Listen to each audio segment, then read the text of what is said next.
Welcome to Have a Life Teaching, the podcast designed for educators who are dedicated to enhancing their teaching practice and creating a positive impact on their students' lives. In each episode, we'll dive deep into the world of education, exploring a wide range of topics related to curriculum, instruction, and assessment in K-12 schools. Together, we'll learn from the brightest minds in the education field. So if you're a passionate educator who's ready to take your teaching practice to the next level, join us as we explore the exciting world of education. My name is John Shimbari, signing in and saying, let's have a life teaching. Hello, everyone. Welcome to another episode of Have a Life Teaching. One area that's very important when I coach teachers, whether they're new teachers or established teachers, one thing that I'm always looking for when I go into a classroom is seeing if there is a coherent plan, if there is a purpose for the learning. And that really comes from establishing at the beginning of the lesson the learning intention. Another way one can think of that is by thinking about what is it that I want my students to know and be able to do it. And really, all of the learning in a lesson should flow from that. Not only what do I want my students to know and be able to do, how am I going to assess that they are indeed able to do that? And then how am I going to engage my students in the process of learning that is, again, going to help students meet that learning intention? And if one thinks about it, all lesson plans, all learning should really follow that similar cadence. If a teacher gets that learning intention right from the beginning of the lesson, they're much more likely to have an effective lesson that's going to transfer that knowledge to their students. But it's easier said than done. And there are some things that teachers really need to do to take the standards that we're all familiar with and to turn that around into learning intentions. With that in mind, I'm really excited tonight to have the co-authors of a great new book called the Formative Assessment Handbook. And the authors are Freiburn, who is a professional learning consultant with tales from a very busy teacher, as well as manager of educational partnerships at the Center for the Collaborative Classroom, and her co-author, Sandy Brunet, who is a data-informed growth coach with Engage to Learn and co-founder of the Intentional Principal, which is a PD organization for school administrators looking to up their game. So ladies, thank you so much for joining me tonight. Thank you for having us, John. Yeah, thank you so much for inviting us to be here. Glad to have you because, again, this is such a crucial topic because if we get this right, we're off to a good start. And, that's the science of learning, right? There's the creativity part of it, but that's the science.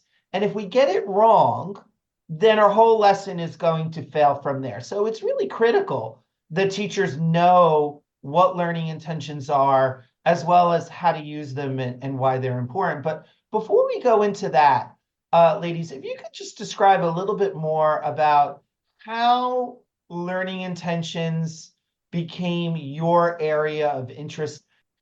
So it actually starts back with Sandy. Sandy was my principal when I was a teacher in Southern California. And Sandy was a great administrator. She really created this positive school culture and motivated teachers, which in turn motivated the students at the school. And I learned a lot about learning intentions and success criteria with Sandy's leadership. So I was also on the leadership team, and a lot of the things that we learned about on leadership, we would take into our own classrooms. So we would read and learn and understand and then try out the things with our students. And when I first started developing learning intentions and thinking about how I could infuse it into my classroom, I learned so much from the interaction with my students. And I saw the growth that they had by being really intentional about what I wanted my students to learn. My planning became better. The interactions and collaboration with my teammates on my grade level team was a lot stronger. And it just developed this cohesiveness that really created just so much more achievement and engagement. with my students. Love it, Maureen. Sandy, how about you? Well, absolutely. So as a school leader, we have the opportunity to walk into classrooms all across the school campus. And early on in my career as a school site administrator, I realized that there was a stark difference in some classrooms on my campus. And that difference really had to do with whether or not the students could tell me and articulate what they needed to be able to know and do at the end of a lesson, and what quality work looked like, or what it looked like when they met that goal, that benchmark, that mission that they had. And I realized that what it really came down to was how clear was the teacher in articulating at the beginning of the lesson her intention for student learning. And it was through that I realized that the more that I could emphasize that with my own teachers, and it's backed up by Marzano's research, and it's backed up by Hattie's research, and that's backed up by brain research. Everything that we know about education supports this idea that by beginning with a clear intention for learning and reiterating that at the end of the lesson, we can increase student retention by up to 30%. And that is low-hanging fruit. That's an easy thing to do. So why not make sure that we do that and do that well? Now, one thing that I find, ladies, when I go into schools is sometimes, not always, but sometimes there's some confusion between a standard and a learning intention.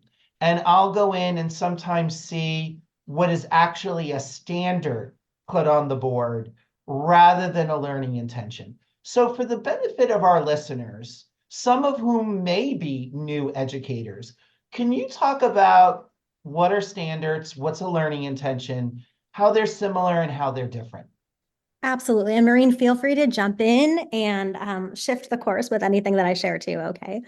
Well, essentially, your standard, right, is what's put out by whether it's Common Core or whether it is your state or whether it is district adopted. Your standard is a series of verbs and nouns, very long, high level, high leverage, compounded goal for students to be able to have at the end of a large unit or lesson. When we look at creating a learning intention, we really need to take that standard and dig it apart, because a learning intention is discrete. This is a single step of something at the end of a learning sequence the student will be able to know and do.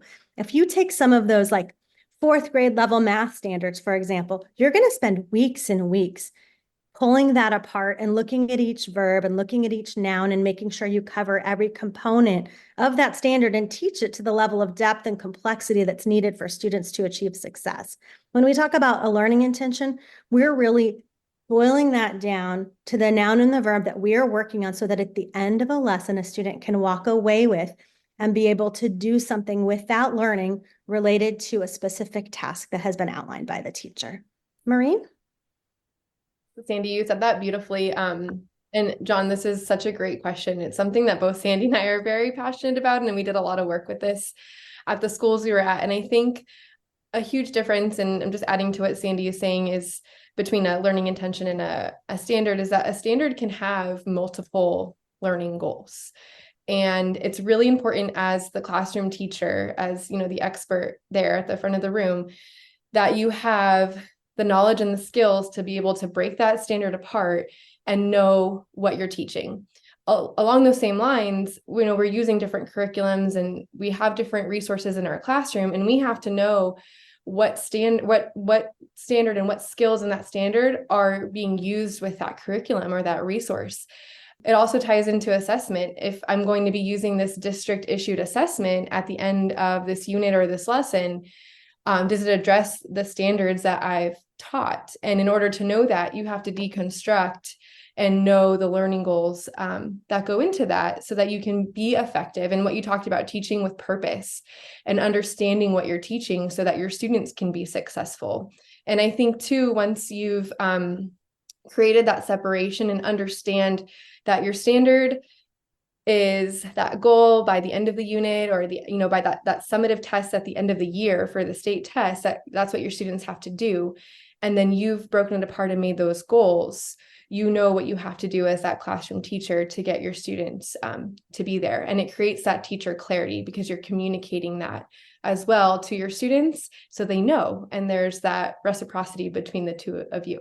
You're speaking my language as well as a consultant, because again, even when I go into schools and talk about unpacking standards, right? Breaking those standards apart. Both of you mentioned that.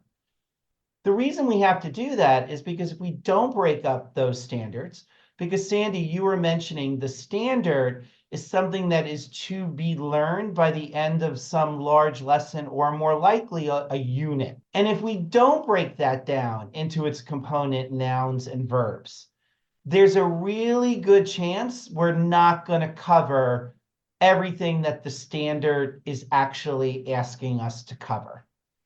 How do you recommend teachers go about developing learning intentions? Well, we actually have some resources in our new book where we have a step-by-step resource to help you create those learning intentions. But these are steps that I use as a teacher, as we use as a grade level. And also, to your point, John, I think this is also really beneficial in determining the essential standards for your grade level, and really understanding everything's important, but like as John Hattie says, we have to focus on what works best and think about the most important things that we want our students to learn. But to answer your question, really looking at the standard, selecting the verbs and the nouns, and that's how you break it apart. But let's say, for example, this is a second grade standard. Explain why addition and subtraction strategies work using place value and the properties of operations. So you can see how that's just loaded with information. And if we put that on the board for our students to read, they're going to have no idea what that means. And as the classroom teacher, I'm going to have a really hard time teaching that. So it's understanding that students are going to need to explain why. So there's the verb. They need to know what explain means. They have to explain why addition and subtraction strategies work. So break it apart. Don't start with addition and subtraction. Maybe just start with explaining why addition works. And then your next lesson can be why subtraction works. But it's all about that verb and understanding the skill students are going to have to do. And then also thinking about the second part of the standard, it says, explain why addition and subtraction strategies work using place value and properties of operation. So students will have to explain with place value and explain with properties of operations.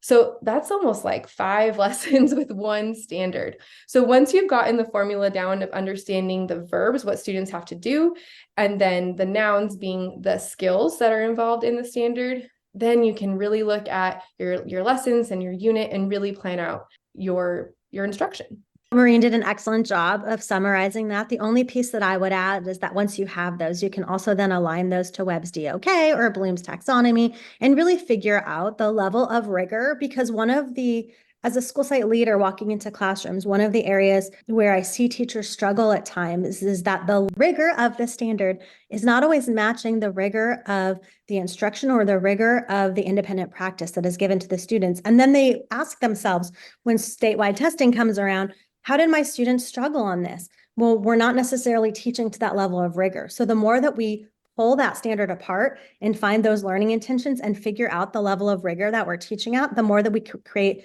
independent practice that matches that rigor and really meet the needs of our students at the highest level.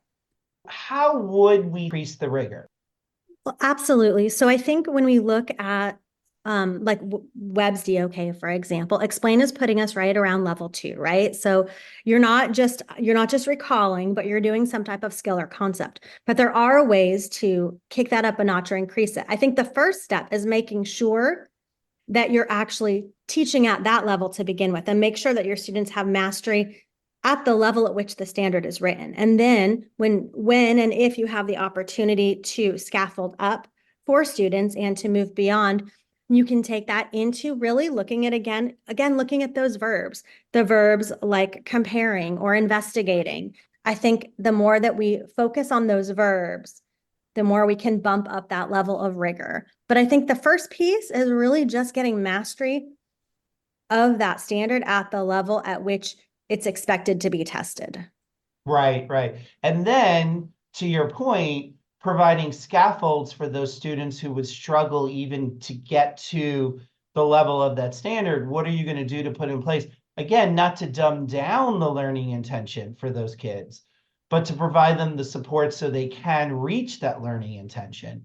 And then for the kids that have met that learning intention, how do we increase the rigor and actually have them move from it or move forward from it? So I often use, and I'm sure both of you ladies know of this resource, Hess's Cognitive Rigor Matrix.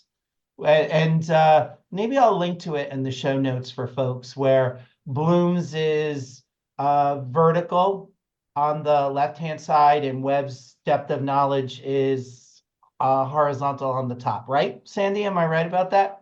Correct. How then, now that that learning intention has been determined, how can teachers really be using that learning intention in class with their students? What are some of the actual activities or pedagogy strategies teachers should be using with students to actually use the learning intention with those students in class?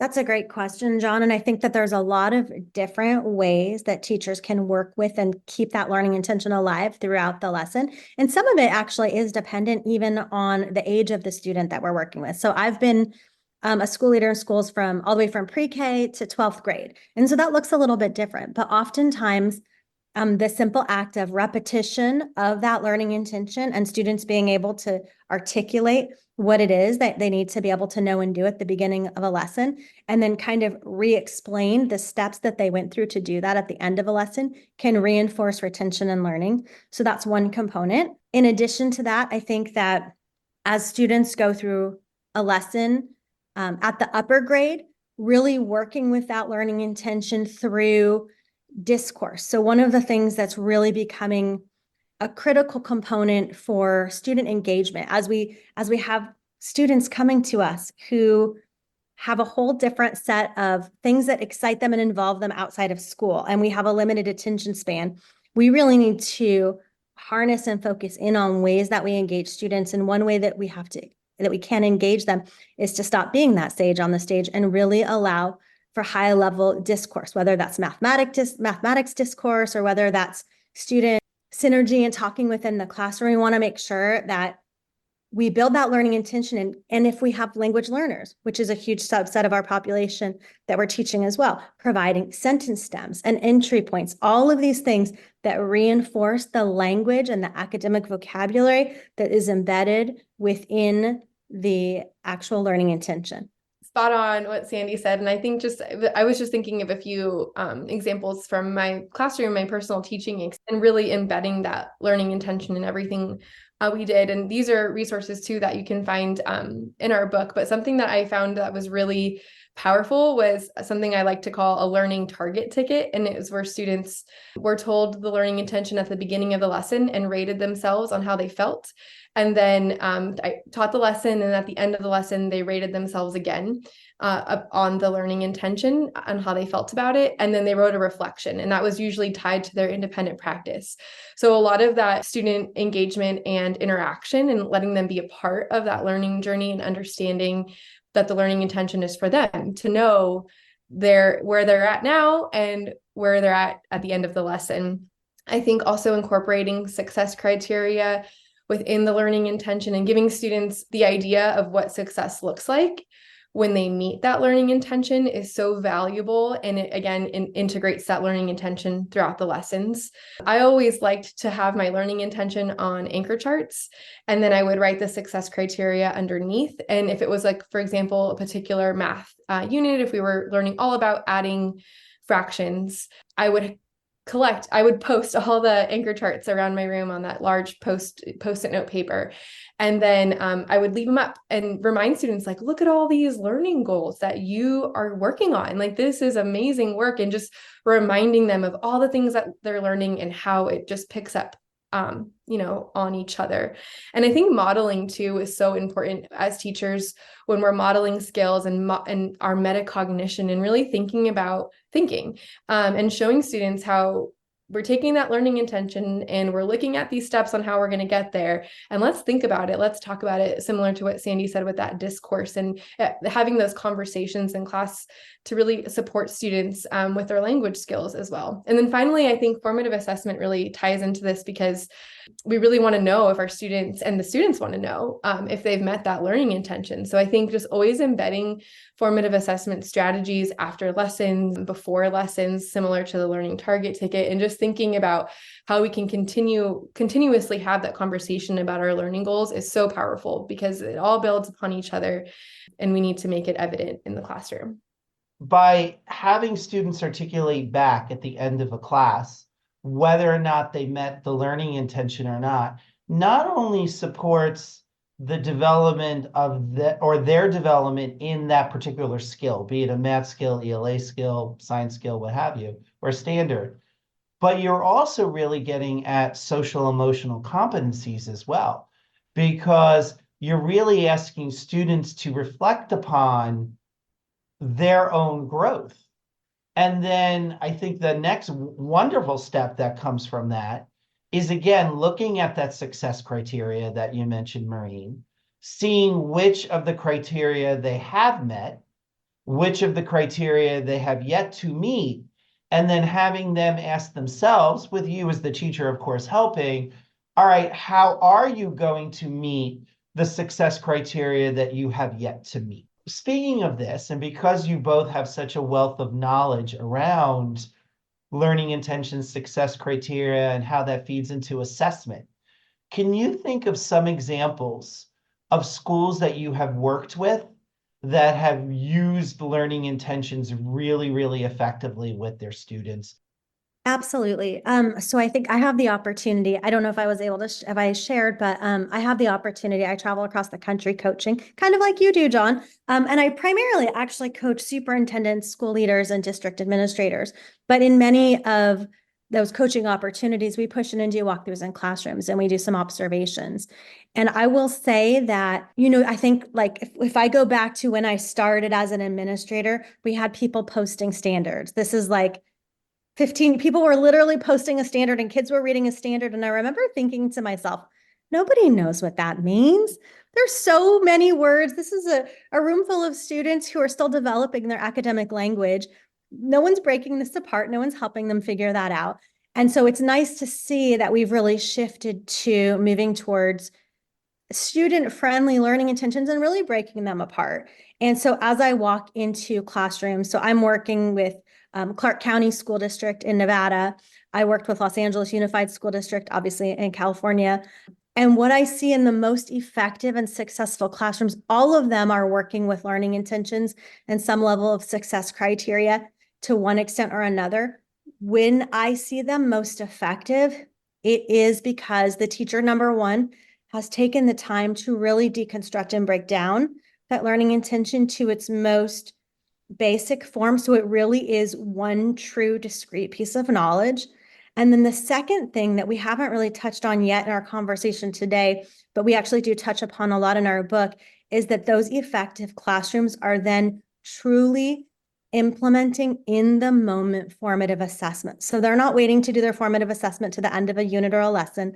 They're not waiting to do the formative assessment simply for the exit ticket as they're walking out the door, but there's constant formative assessment that leads to change in practice in the moment. Sometimes it means a teacher stopping what they're doing and reteaching in that moment because they're seeing they've, started to do their rounds because maybe they're following Bambrick's work. And then they see, okay, I've got 3 kids in a row who aren't meeting this learning intention. I'm going to stop and we're going to reteach right here in the moment. So to me, it's that compilation of all of those pieces that you have a clear learning intention, and then you're formatively assessing in the moment and adjusting instruction so that you don't have to come back the next day because you've met that goal right there that day.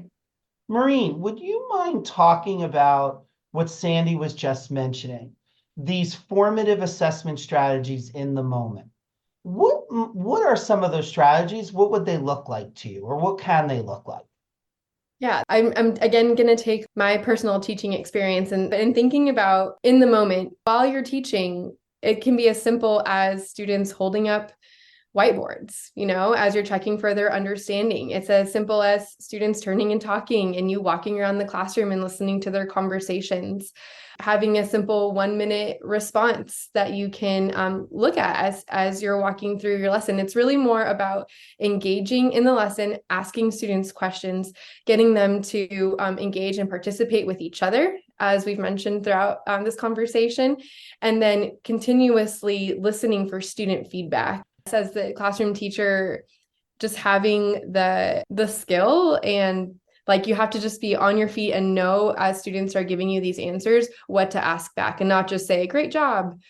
Oh, fantastic. Being really explicit in your feedback so that you can have those conversations and those students can have those conversations with each other. It's not, thumbs up, thumbs down. It's, you have to get more into the weeds with your students to really understand what they know and what they don't. Piggyback on Maureen, for the school leaders who are listening into the podcast, I think this really comes down to we don't get out of teacher school and inherently know all of the questions to ask. And so the more we can create pathways and opportunities for our teachers to get in and watch expert level teachers through learning walks and have the opportunity to see an expert model, the more they'll begin to kind of pull that all in and make that a part of their practice as well.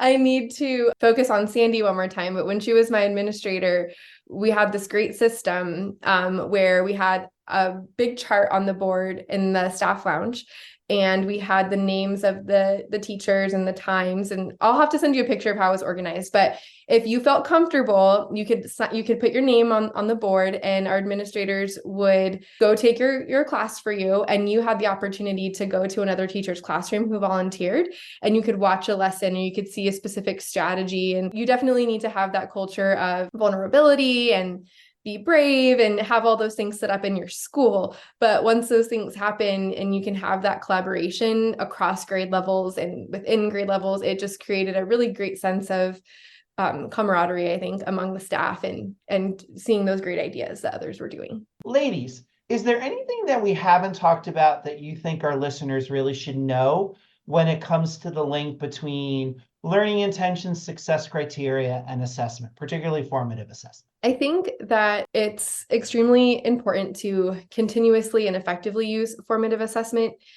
because it helps you be more reflective as the classroom teacher and know what you need to do moving forward. It's not just something we do for the sake of doing, kind of like when we just post our learning intentions on the board because our administrators say that we should. It should be with purpose, and we need to be intentional about what we're using in our class in order for our students to be successful. And I think something that I didn't mention that keeps coming up in my mind that I want to make sure that I leave with is really building your classroom culture with positivity and safety. Because you mentioned something about SEL too, when we were talking about the learning target tickets, John, that component is so important because as students, as you create these formative assessment opportunities for your students so you can learn, they're being vulnerable. They're showing you what they know and they may not know it yet. And they need to feel comfortable in being able to express that and being able to ask questions and being able to engage in that feedback.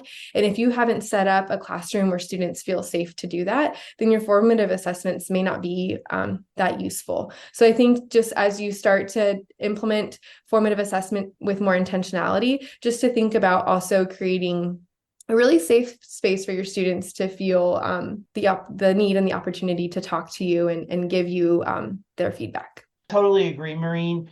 Having conversations around what psychological safety is in a classroom and reiterating that over and over with students and demonstrating that as a teacher and getting student trust that you're sincere about that in time, that hopefully that formative assessment will become better and students will be open to sharing what they know and what they don't know. So thank you for mentioning that. How about you, Sandy? Anything that we didn't discuss that you want our listeners to know? I think just as a former school leader, I always go back to, for the new teachers or even for veteran teachers who may be listening today to today's podcast that maybe haven't done learning intentions or haven't done them with fidelity, or it's kind of hit and miss. Every new day is a great day to start. And so I don't think, oftentimes in education, when new things come down the pike, teachers start to beat themselves up like, well, I didn't do this before. Was I not doing good enough? And here's the reality. we're never going to be good enough because our kids deserve the absolute best. But what we can do is make ourselves just a tiny bit better today than we were yesterday. And so I think if all of our teachers come into this with that like learning growth mindset as we move forward, understanding that if you can just increase a teeny tiny bit each day in terms of your effectiveness with your students, you're going to have a profound impact on student achievement by the end of the year. Let's start with Sandy and then go to Maureen. Sandy, where can people find out more about you and your amazing work? There's two places we have, and actually, Maureen, if you have this, is it www.formativeassessmenthandbook.com? Okay, perfect. So to find out more about our book, that's our book. Maureen and I actually also wrote a book on school leadership for principals called Leading with Administrator Clarity. So it kind of plays off the idea of teacher clarity. And we have a website, The Intentional Principal. We're also on Instagram and Facebook. So certainly we just give little leadership hacks there as well. And then anyone can follow me on LinkedIn and just see what I'm up to. Maureen? So I have an Instagram that Sandy mentioned, The Intentional Principal, but I also share all my teaching ideas and strategies on my teacher Instagram called Tales from a Very Busy Teacher. And that's also the name of my Facebook and my website, where I also share different ideas, and you could subscribe there for my monthly kindness calendar and other teaching ideas that I like to send to my subscribers. And you can also find me on LinkedIn. I like to share where I'll be presenting and what events I have with Collaborative Classroom and things I'll be doing with literacy and other avenues with Collaborative Classroom. Both of you, thank you so much for being here today. This has been great. Thank you. Thanks for having me, John. Thank you for listening today. I hope you got some great tips that you can bring back into your teaching. Remember, have a life teaching without sacrificing your own. Also, don't forget to subscribe and be well.